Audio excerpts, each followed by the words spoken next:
Dear friends, teure versammelte Freund, thank you all for joining us today. A hartlichen Dank für sein mit uns heint.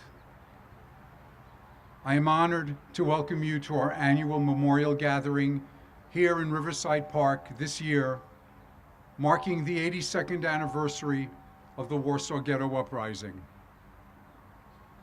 We come together at a time when our gathering takes on greater significance with every passing year, as hatred and anti-Semitism increasingly poison the events of our everyday lives. More than ever, the uprising signifies the importance of our resistance to tyranny and continues to inspire our fight for social justice and a bessere und schönere Welt. We come together at this simple, unpretentious stone, der Stein as we call it in Yiddish, to honor the extraordinary heroism of the fighters of the Warsaw Ghetto Uprising. Der Stein does not derive its poignancy from its grandeur, nor from the fact that it was embedded here in 1947 as a promise that a permanent tribute to the Warsaw Ghetto Uprising would later be built.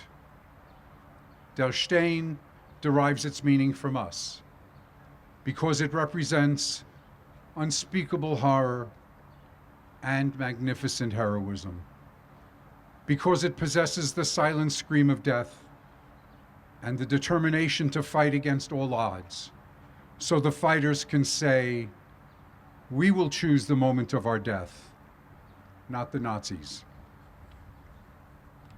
I'd like to take a moment to thank the Parks Department staff, our own David Goldstick and the Riverside Conservancy for taking such good care of our gathering place. And David asked if you could please be careful with the flower beds around the plaza and please be careful not to step on the newly planted flowers. This year, we're proud to display the new signage in the plaza with our special thanks to Deputy Director of Art and Antiquities Jessica Lancis and the New York City Director of Art and Antiquities Jonathan Kuhn and John Herold, who is the Riverside Park Administrator. We've included the content of the two signs in our printed program. Also, our heartfelt thanks to Shane Baker for his tireless efforts in spearheading today's event, and to Feygele Jacobs, Rita Mead, and Moish Rosenfeld for helping to coordinate our annual commemoration. I'd also like to acknowledge the presence of Matusz Debowicz, who serves as Vice Counsel for Economic Affairs at the Polish Consulate in New York. As in past decades, we come together to pay tribute to the Warsaw Ghetto Uprising, and while we know this event is taking place against the backdrop of horrific events in the Middle East and at home, we are reserving this time to unite and to remember the Churban and focus our love, respect, and derech eretz on all who resisted, who fought, who lived, and who died. Also, as a reminder, we ask that there be no applause during our program, as this gathering is a memorial.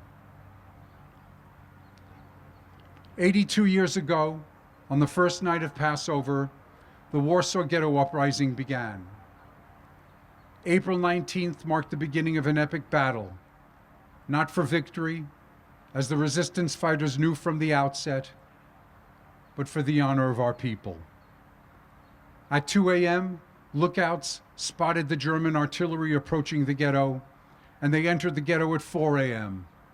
By 7 in the morning, their battalions were in position inside and outside the walls of the ghetto.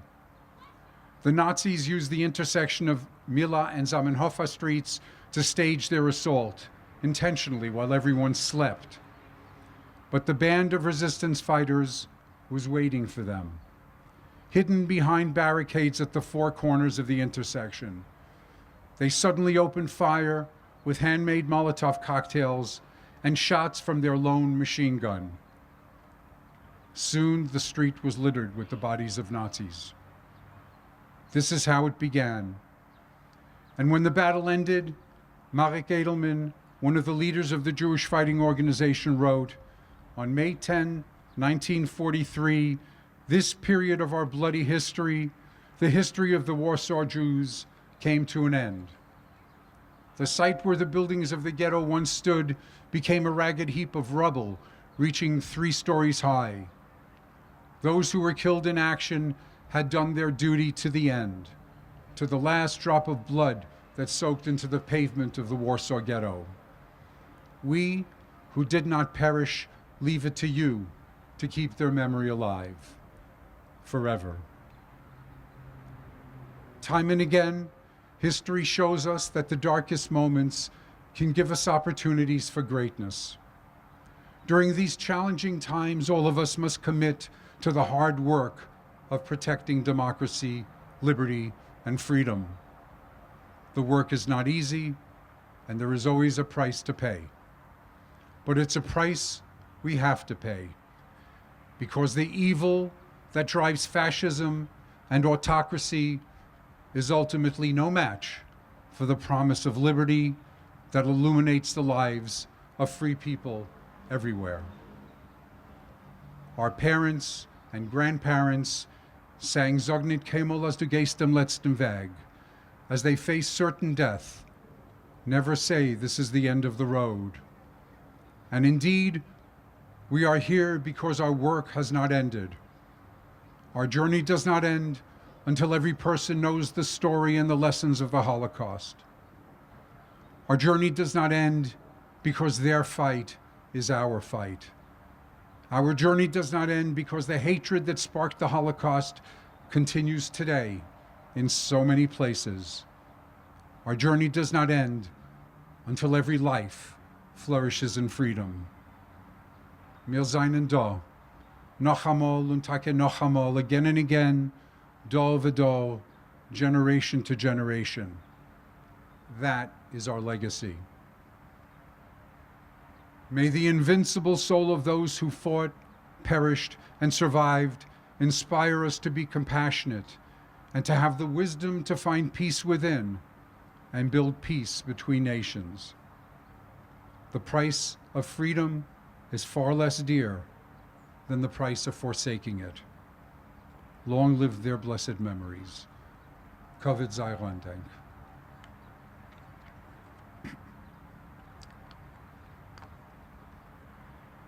I'm pleased to introduce our keynote speaker today, Dr. Lori Weintrob, who is professor of history at Wagner College and founding director of the Wagner College Holocaust Center on Staten Island.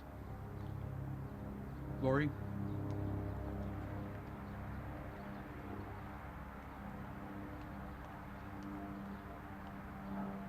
Shalom.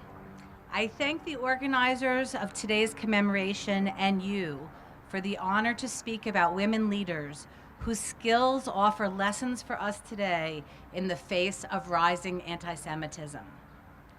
Ein Frau Kampf, a woman is fighting, shouted student Nazis as Zipporah Lehrer hurled bottles of acid from a rooftop in the Warsaw Ghetto. Just 23 years old, a former teacher in the orphanage of Janusz Korczak turned resistance fighter, Lehrer caused the German retreat with hand grenades in another confrontation.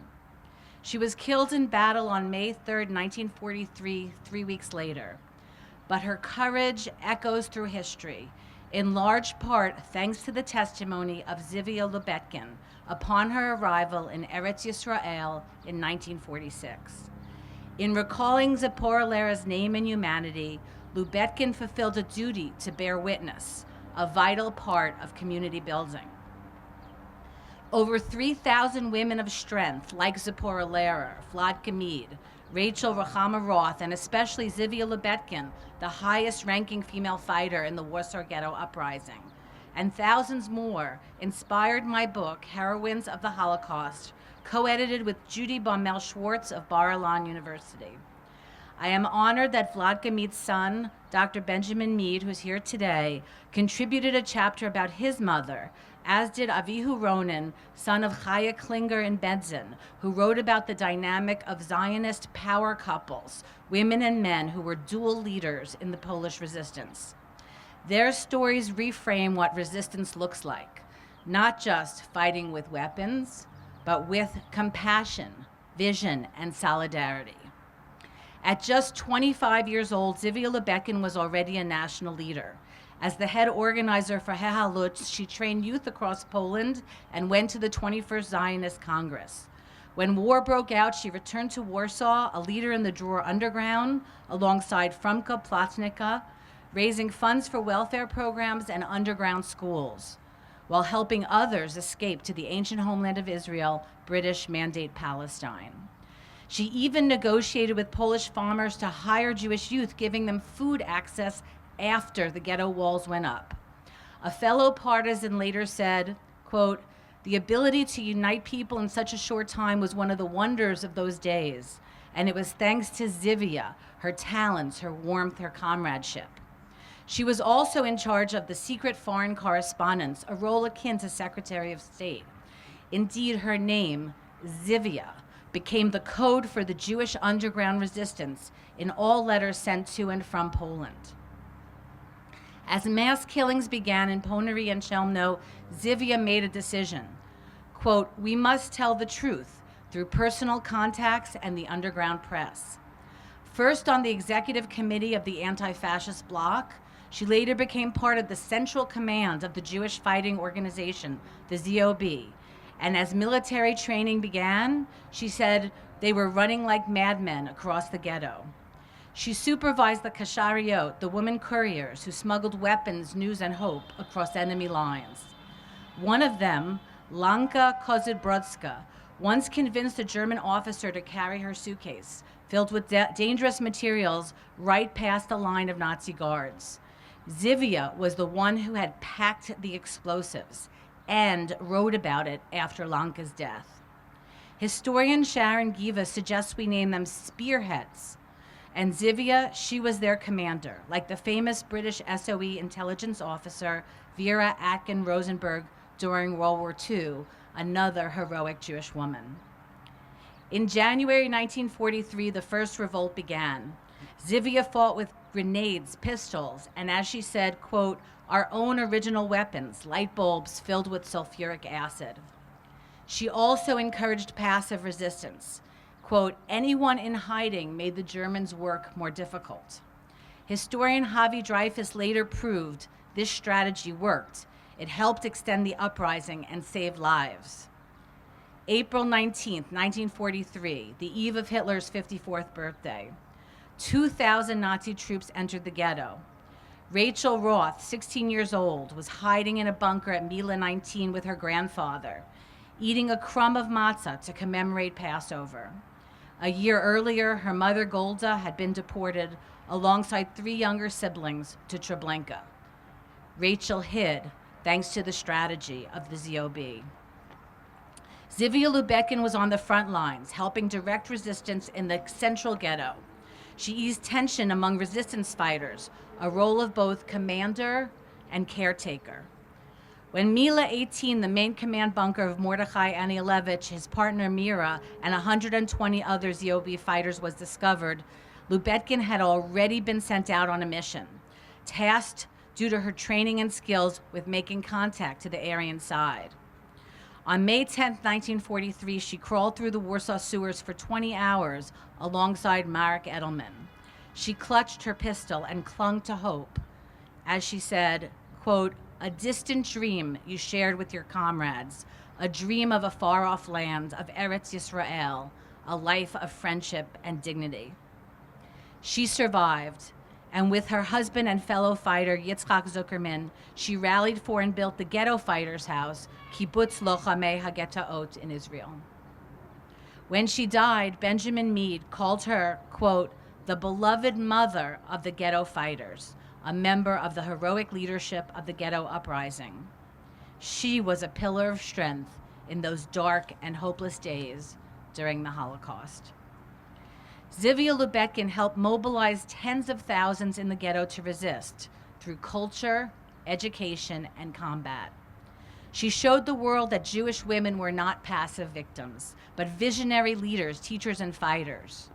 Her transformative leadership skills, including strategic planning, negotiation, critical reflection, and sustaining a common purpose, were essential to the armed resistance against Nazism and continue to be essential to the fight for human dignity.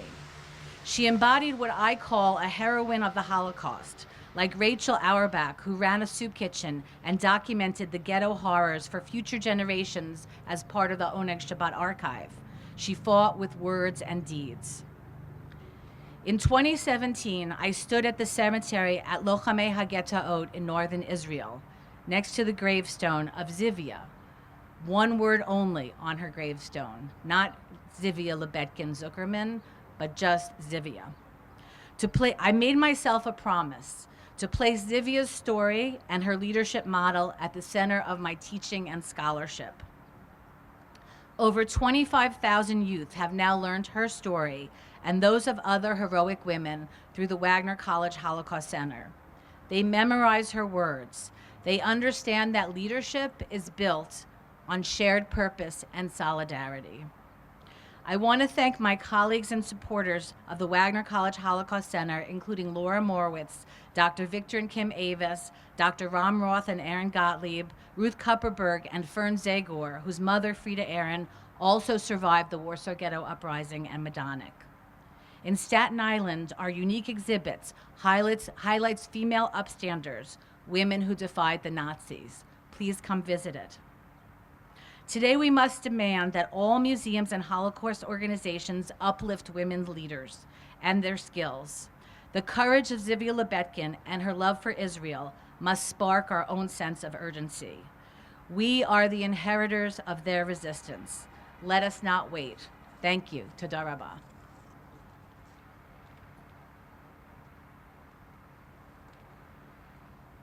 Thank you, Lori. We're very grateful, by the way, today to have Zisa Slopovich here to accompany our singers and lead us. And now I'd like to bring Shifee Losacco up to sing a song for us.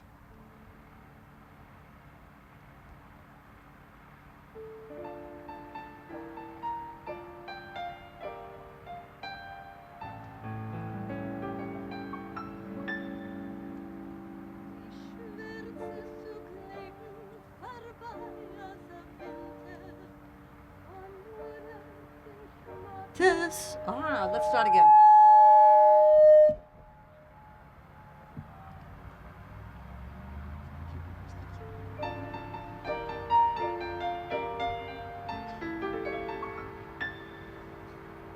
Wie schwärzes Leben vorbei als am Winter, verloret in Schmattes und Kält.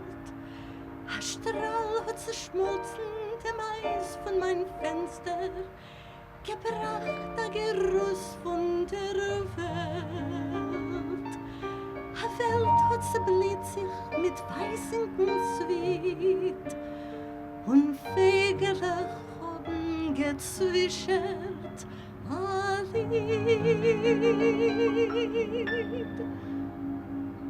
Nur bei uns ist grau und finster, es hängt der Rundet auf die Wand, wirft die Sonne uns karge Strang, kleiden wir sie mit die Hand, warnt uns die Spitzfinger davon, trodden wir heim, stralach so. Und es wird uns etwas geringer, es wird sich singen, springen frei.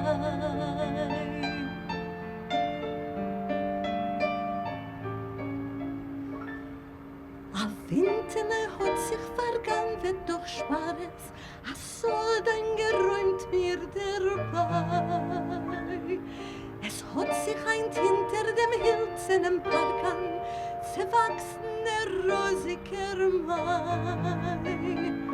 Und Winterle sagt, dass die Gräser nach grün, sie schicken mir Grüßen und rufen dahin.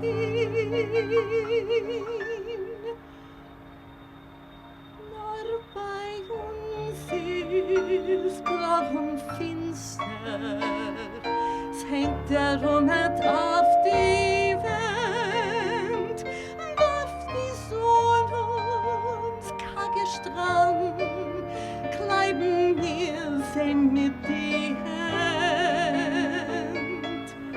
warnt uns die Spitzfinger nach oben, trocken mir daheim, strahlach lach so. Und es wird uns etwas geringer, es will sich singen, springen frei.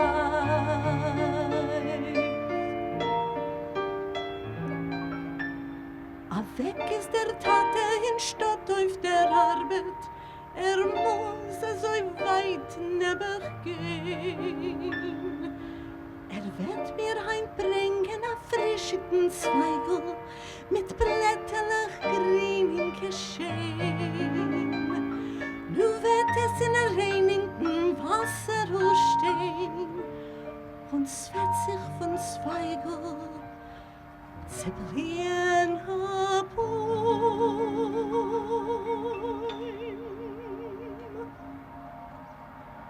Nur bei uns ist grau und finster, es hängt der Rummet auf die Wand, wirft die Sonne uns karge Strand, kleiben wir sie mit die Hand,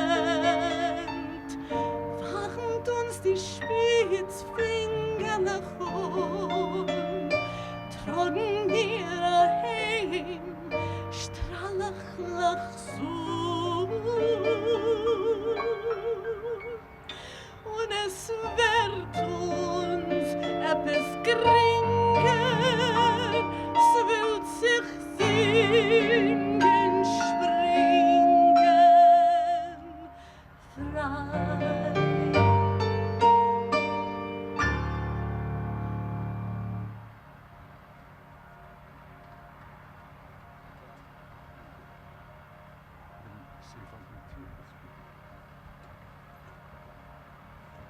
I'm going to turn this off. They'll sing from the I think they'll sing from the podium. Oh, I think these will want to. I'd like to ask Anita Gallers to join us and present. Anita?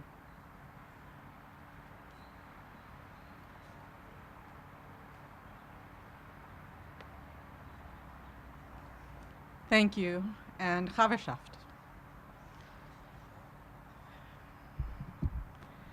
I'm honored to be here today to read an excerpt from my translation of my great-grandfather Jacob Patt's last book, Chanke, which is forthcoming in late 2025 in the fall from Kinderluschen Publications in a bilingual Yiddish-English edition. Originally published in Yiddish in 1964 and unavailable until now in English, this narrative aimed at young readers is a gripping account of the life of my great-grandfather's teenage niece, Chanke Levine, for whom I am named, along with her mother, his sister Shana, and other members of the Bialystok ghetto resistance. It is particularly meaningful for me to be invited to share excerpts from this story at this particular event, in this particular moment. Now more than ever, it is important to remember and honor those who were killed, those who survived, and those who resisted in any of the forms resistance takes, including self-sacrifice and including survival itself. But also, now more than ever, we need these stories of resistance for inspiration during this time of ascendant authoritarianism. Because we at this gathering know where mass deportations end. We know where it ends when they come after immigrants. We know where it ends when they come after trans and other LGBTQIA+ people, women, and people of color, DEI in the current code. We know where it ends when they come after protesters, journalists, academics, and universities. So I share this excerpt to honor my namesake and my great-grandfather, but also in the hope that their spirit of resistance will feed ours. These are excerpts from the chapter titled Chanka, Courier of the Underground Movement. Both Shana and her daughter, Chanka, were members of the underground organization in the ghetto. Before the war, Chanka had been a student at a secular Jewish school in Warsaw. She was one of the most gifted girls in her class. Her hair was blonde and naturally curly, and she was slim. She laughed with gusto and spoke softly. She was ready and willing to give up her life in the struggle. We will fight. This they knew for certain. How they would fight and where they would fight, they didn't know yet. Chanka was among the very youngest in the underground youth organization, but in the ghetto, she matured markedly from one day to the next. You could see it in her pale face, which became more subdued and serious. Everyone had to keep the secret of the underground struggle deep inside and not tell anyone. You had to be able to hide it behind a laugh if necessary. Her mother, Shana, once said to her, imagine, visualize in your mind that the Germans have already killed you, and then you won't be scared of anything. If you survive, it will only be by a miracle. Hold on tight to that miracle. Chanka's blonde hair and fair complexion made her less identifiable as a Jewish girl. She could pass as a Gentile and sneak out of the ghetto onto the Aryan side of the walls. You may wonder what was meant by the Aryan side, and indeed every child should know what the Aryan side was.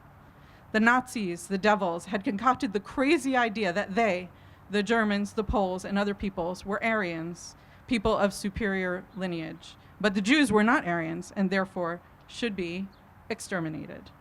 To that end, they confined the Jews to the ghetto. The other side of the ghetto walls, where the non-Jews lived, was the Aryan side. In order to find out what was happening in other cities, the Jews had to duck across to the Aryan side from the ghetto. Anyone who got caught by the Germans would be shot. So those brave Jewish youths who left the ghetto had to carry false documents with aliases, which listed them as Aryan. But even once they arrived safely on the Aryan side, and even if they had false Aryan papers, it was all still very dangerous. One Jewish girl among all of those Aryans, if they discovered she was a Jew, she was as good as dead. If they found out her papers were forged, she would be shot on the spot or turned over to the Gestapo, the German secret police. This meant first torture and eventually death. How brave a Jewish girl would have to be then to sneak over to the Aryan side. One lone Jewish girl among so many enemies.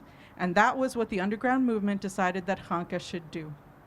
She would be one of the messengers on the Aryan side. She didn't look like a Jew, so she would not be easily identified.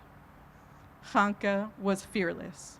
She would disguise herself as a Gentile and leave the ghetto to meet up on the Aryan side with an underground movement courier from another city. They would exchange messages on scraps of paper, notes with secret information valuable to the underground struggle. Then the courier would go back where he had come from, and Chanka would return to the ghetto. How did your meetup go? Shana would occasionally ask her daughter. Mama, you shouldn't ask me that, Chanka answered back. You're right, my child. They stopped confiding in each other about the work they had done during the day and the mission that had been entrusted to them, so that the daughter wouldn't fear for her mother's life and the mother wouldn't tremble over the dangers her daughter was exposed to. Shana would tell Chanka, if it is our fate to perish, let us die like human beings standing upright. If we survive, we will have no cause for shame.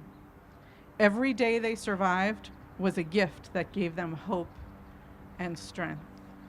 Kavod Zerandeng, and let us too take hope and strength in the gift that is survival.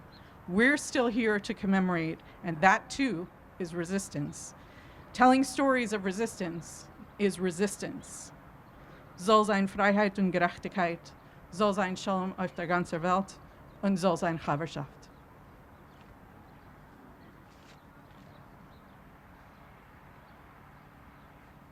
I'd like to ask Feygele Jacobs to please come up.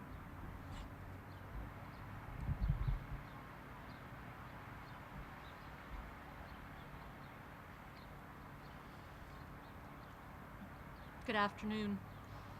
Bet Lochameh HaGhettoot, the ghetto fighters' house in Israel, together with Kibbutz Lochameh HaGhettoot, was founded in 1949 as the first Holocaust museum in the world and as the first to actually have been founded by survivors, including among them Tzivya Lubetkin, her husband Antek Zuckerman, and others who were survivors of the Varshever Ghetto Uprising, the Warsaw Ghetto Uprising. And I want to share with you today greetings from our friends at Bet Lochameh HaGhettoot. They write, on behalf of Bet Lochameh HaGhettoot, the Ghetto Fighters' House Museum in Israel, we join you in honoring the brave fighters of the Warsaw Ghetto Uprising.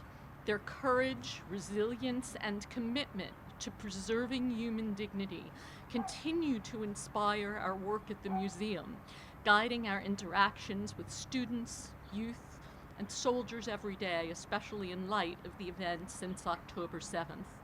The connections between Marek Edelman, Antek Zuckerman, Tzivya Lubetkin illustrate the ability of the individuals from different ideological backgrounds to unite for a greater cause, to set aside their ideological differences and fight for the survival and dignity of the Jewish people.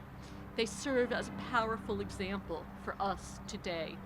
May this commemoration deepen our shared determination to preserve the memory of these fighters and ensure that their legacy endures for generations to come. Kavod Zeronding.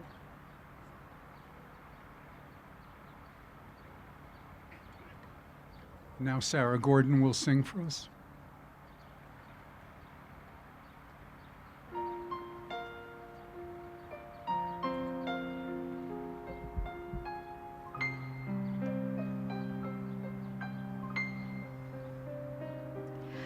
Dremlen, feygl auf die Zweigen, schlaft mein teuer Kind. Bei dein Wege auf dein Nahe sitzt der Fremde und singt.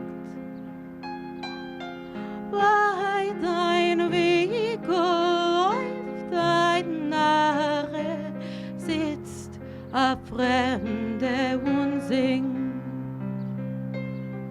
Liu, liu, liu, liu, liu.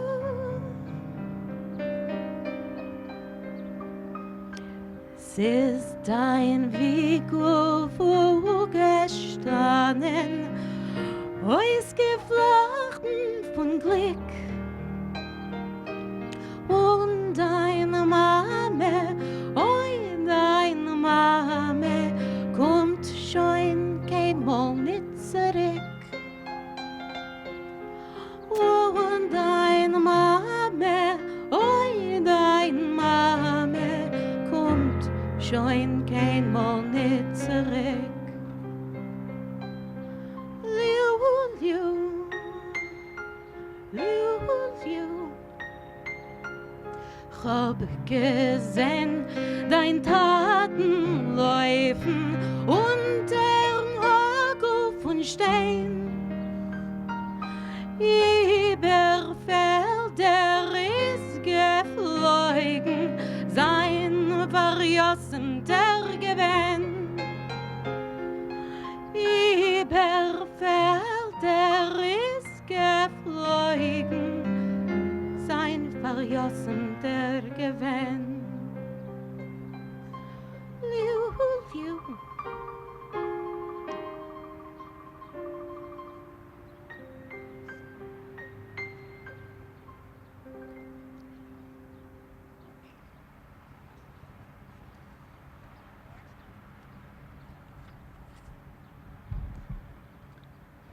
I'm very pleased to welcome Kyla Kupferstein, who will speak. Kyla.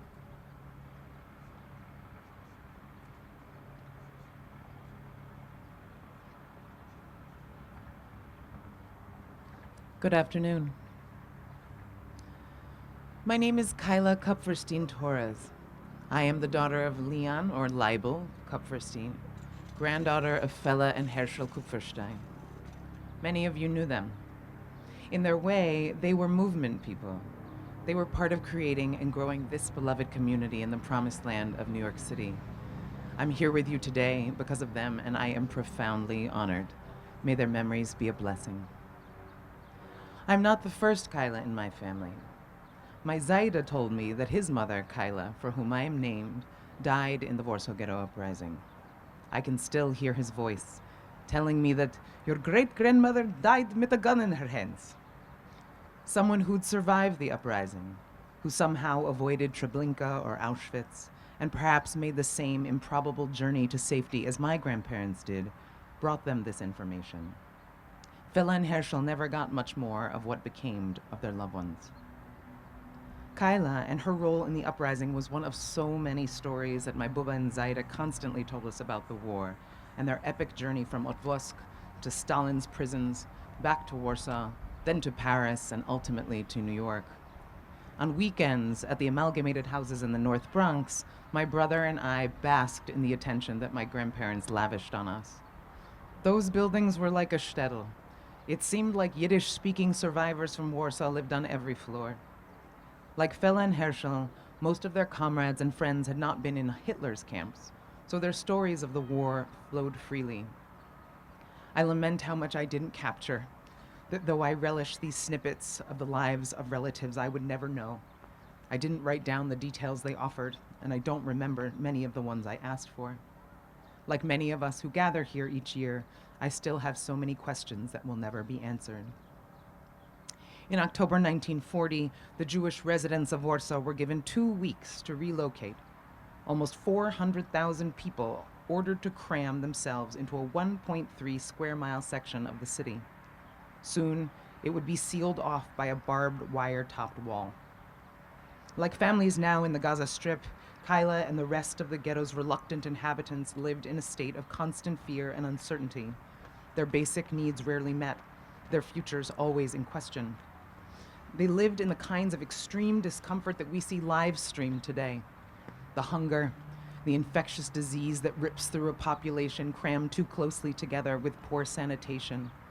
The miserable, persistent sour gut that comes from drinking foul water, eating spoiled food or animal feed because there is nothing else. The anguish of watching your children suffer, hearing their cries and having nothing with which to soothe them except your voice and your embrace, knowing that the efficacy of both wane after a day without food. I don't know how Kyla decided to join the resistance forces. Not everyone was willing to fight, but more people were ready to stand up than the clandestine leaders could arm. So how was Kyla chosen to get a gun? There was a woman dubbed the Joan of Arc of the ghetto, said to have been an assassin, shooting from a perch on a rooftop to pick off Nazi soldiers. But stories change in retelling. We have no text messages from the ghetto as we have now from modern conflicts. Was this Joan of Arc just one woman? Perhaps there was a team of them, taking shifts on that rooftop. Could Kyla have been among them? Was she small or slim or able to fit through tight places where the caches of weapons were hidden? As a widow, perhaps she'd lived without male protection or companionship for many years. Maybe her instincts led her to keep a knife or some other weapon she knew how to wield that made her an asset to the resistance. Yet even in the overwhelming, grotesque deprivation, those imprisoned in the ghetto had choices. Probably more of them than not felt sure that they were facing death. Certainly, those who devised the plan to fight back knew that their efforts could very well hasten their end. But despite losing their homes and their families, despite living in squalor and hunger, they fought.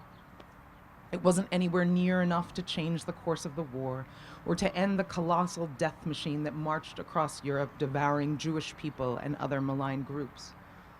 But they had to choose to believe, and fiercely, that their lives and the lives of their children were worth fighting for, they had to have faith that that risk to stand for their humanity against the brutality of the Nazi forces was worth it. We name our children for those who came before them to keep their spirits alive. So what do I take from the Kyla for whom I am named? If she indeed died with that smuggled gun in her hands, she was a woman who was willing to fight even when it seemed futile. I can't know what I would have done had I been forced into the ghetto. But suddenly, I am living in another moment of great threat and uncertainty. On many days, the news sounds frighteningly like the headlines from Kyla's time. So I am, we all are, forced to make choices about who we wish to be in the face of this newest iteration of bigotry, malice, and terror. Often it feels like power is beyond my reach and how to resist is not as clear-cut as it was for Kyla and her compatriots making a last stand in the ghetto. But while we remain free, we must each find our way to push back against the walls going up around us, to refute the newspeak that is offered to convince us that we are moving towards greatness and not oppression, to bolster the lawyers and lawmakers on the front lines of our current battle. May our gathering here today, honoring the partisans of the ghetto and their sacrifice, arm us for the fight ahead. May their resistance inspire us to act to protect ourselves and our fellows from the end that they met. May all their memories be a blessing.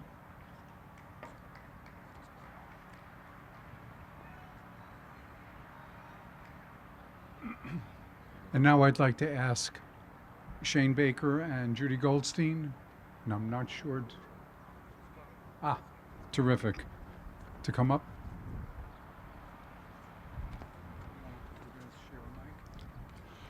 We are going to read a poem by Chaim Leib Fuchs. He was a poet, but also a very important worker on the Lexikon von der Neue Jiddische Literatur, an 8-volume biographical dictionary of Yiddish writers. He researched, he compiled, and he wrote many of the entries, including for writers who were murdered in the Churban. And his work stands today as an important memorial. The poem is translated by his son, Menachem Fuchs, who passed away this year. Please note, in the pretense of normalcy, there were post offices in the ghettos, and people could, at least at first, send and receive mail. But it had to pass the censors, so it had to be written in German script. The postcard from the ghetto trembles in my hands, and the words speak without language. And I see how it spreads from over the wall, the valley of the dead, the Jewish land, as my people is extinguished. The written lines, small and narrow, the German script that shame the Yiddish, I hear my heart pound, and I see tears purling like crystal. My people is slowly dying, sanctifying God's name. A Kartel von Ghetto von Chaim Leib Fuchs. Es zittert das Kartel von Ghetto in Hand, und es reden die Wörter ohne Loschen.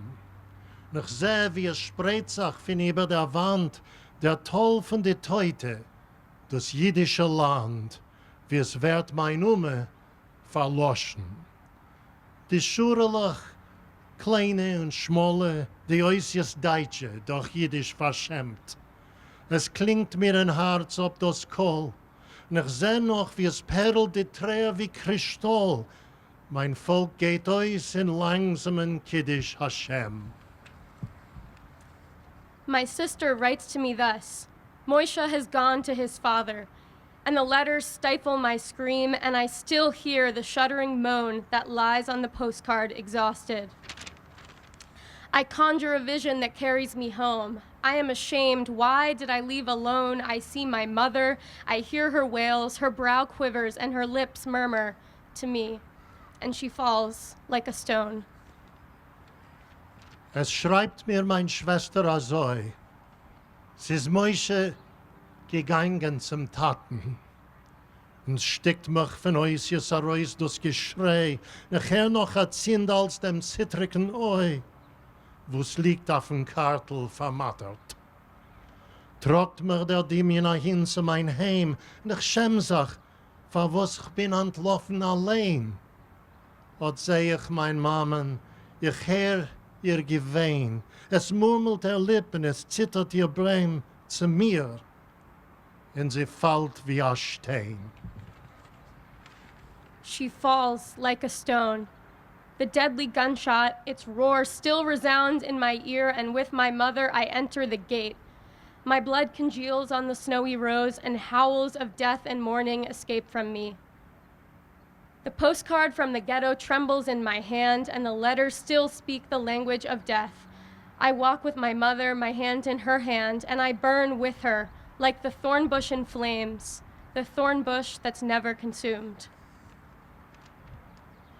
Sie fällt wie ein Stein. Der deutliche Schoss erhilft mit Geräuschen mir noch jetzt in euer. Ich geh mit mein Mammen herein in einem Teuer und es glibbert mein Blut auf den schneeigen Ros und es weht von mir mit Teut und mit Treuer. Es zittert das Kartel von Ghetto in Hand und es retten die Wörter das deutliche Loschen.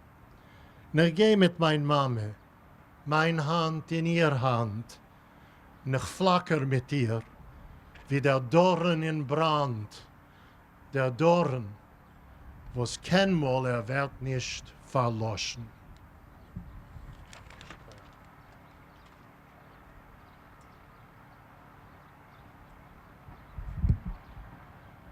And now I'd like to ask Suzanne Toren to come up. Suzanne.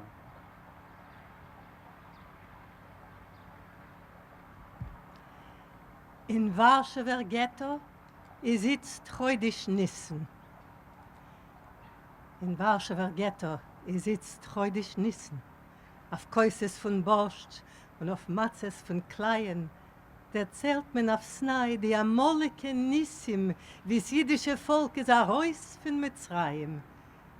Wie alt ist die Meise, wie alt ist der Niggen? Noch jetzt, bei verhangene Fenster, der Seder geht on und zermischt wird der Emmes und Liegen, als schwer sei beide voneinander zu scheiden. Kol dich fin, bei Fenster Verstellte und Tieren, kol dich fin, uns schreien von Hunger die Kinder, kol dich fin, bei ledige Pesach marschieren, kol dich fin, uns schlippen die Skenem die Blinde. In Varshever Ghetto sitzt Chodesh Nissen. Mein Mame tut auf ihr Ponym dem Schmeichel, die Lippen, wo seinen von Hunger verbissen, von yontev, sie wären jetzt milder und weicher. Die Augen bei ihr heben wieder und scheinen, also wie einmal in vergangenen Jahren, und schäumen sie auf die rosinke Weinen von jener vergangene weite Sedorim. Nur plötzlich wächst ihnen sie gräuliche Chiddisch. Mit Steunung zerspreit sie die Hände ihrer Fumme. Anstatt anzuheben dem Seder mit Kiddisch, die Sinn heben on Shvoi Chamoscho zu brummen. In Varshever Ghetto sitzt Chodesh Nissen. Und voll steht der Kossel Eliyahu Hanovis. Nur wer hat dem Seder da übergerissen? Gekommenes Trinken der Malachamoves. Wie ständig die deutsche Sprache von Mustieren, wie ständig die Sprache von Befehler geniete, wie ständig sie seien gekommen, da führen ein Teil von dem jüdischen Volk zu der Schritte. No, nein, es wird die Ghetto nicht Herren mehr siedeln von Nazis, was führen ob jeden Gehetzte. Mit Blut wird man wieder beschmieren, die Stiedlen, mit Blut von die Freie, mit Blut von die Letzte. In Varshever Ghetto sitzt Chodesh Nissen. Von Schochen zu Schochen wird übergegeben. Das deutsche Blut soll nicht aufhören gießen, Kosmans wird der Jide der Ghetto noch leben. Für sie soll in Augen nicht sein kein Hachnoe, für sie soll in Augen nicht sein mehr kein Tränen, noch Sinne und Schäum von wilder Hanoe von Steinsee und Keggen. von können sich wehren. Und Herr, wie es Hilchen in Chzos ob die Schossen. Und Herr, wie der Teut geht auf blutige Spuren. Und Herr, die Geschichte wird jetzt abgeschlossen mit heldischen Umkum in Leil Hashimurim.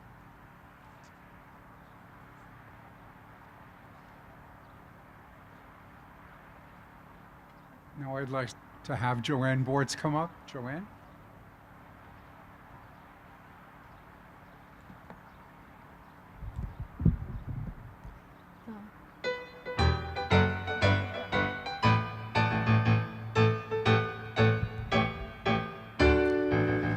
Unser Lied ist voll mit Treuer, der Rest ist unser Muntergang. Hotsch der Säune wacht beim Teuer, stürmt die Jugend mit Gesang. Weil jung ist jeder, wer es will, nur Jungen haben kein Bartheit. Alte kennen euch sein Kinder von einer neuen, freien Zeit.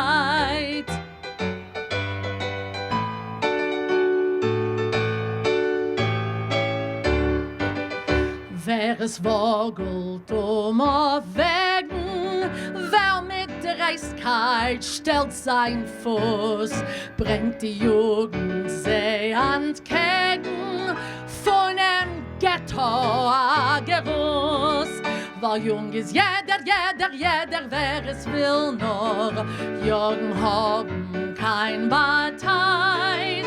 Alte kennen euch sein Kinder von einer neuen, freien Zeit.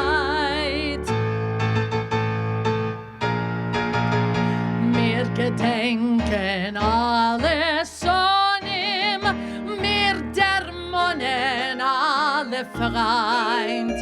Ewig wollen wir verbinden unser Nächten mit den Heint.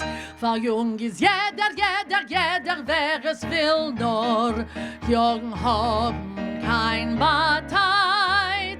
Alte kennen euch sein Kinder von einer neuen, freien Zeit.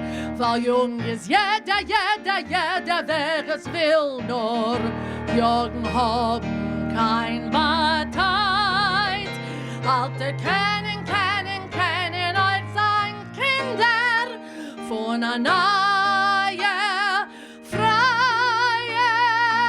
Zeit.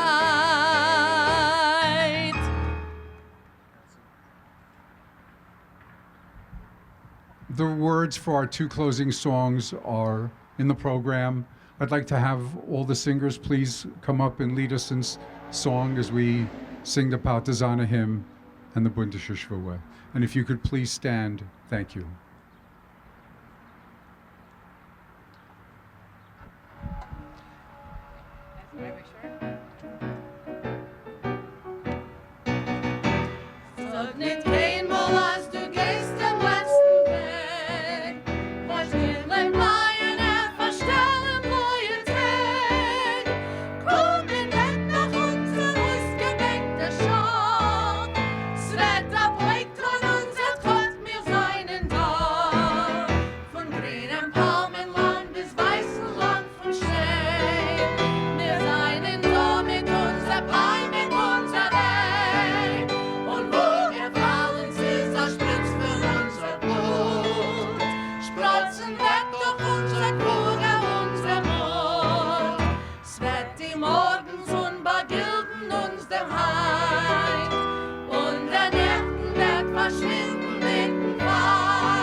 Sag nicht kein Mal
Thank you so much for joining us today.